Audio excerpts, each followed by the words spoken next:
سورۃ النساء آیت 31۔ اگر تم بچو بڑے گناہوں سے جو منع کیے جاتے ہو اس سے ہم دور کریں گے تم سے برائیاں تمہاری، اور ہم داخل کریں گے داخل کرنے کی جگہ عزت والی۔ سورۃ النساء آیت 32۔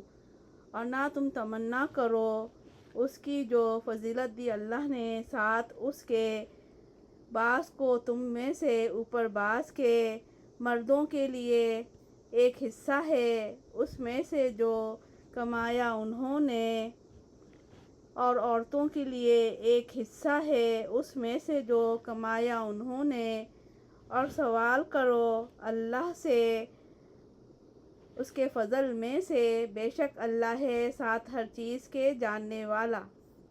سورۃ النساء آیت 33۔ اور ہر ایک کے لیے مقرر کیے ہم نے وارث اس میں سے جو چھوڑ جائیں والدین اور رشتہ دار، اور وہ لوگ گرہ باندھی دائیں ہاتھ نے تمہارے، پس دو تم ان کو حصہ ان کا، بے شک اللہ ہے اوپر ہر چیز کے گواہ۔ سورۃ النساء آیت 34۔ مرد نگراں ہیں اوپر عورتوں کے بسبب اس کے جو فضیلت دی اللہ نے، بعض کو ان کے اوپر بعض کے، اور بسبب اس کے جو خرچ کرتے ہیں اپنے مالوں میں سے، پس نیک عورتیں فرمانبرداری کرنے والیاں ہیں، حفاظت کرنے والیاں ہیں غیب کے لیے، یعنی غیر موجودگی میں مردوں کی، ساتھ اس کے جو حفاظت کی اللہ نے۔ اور وہ عورتیں تم ڈرتے ہو سرکشی سے ان کی، پس نصیحت کرو ان کو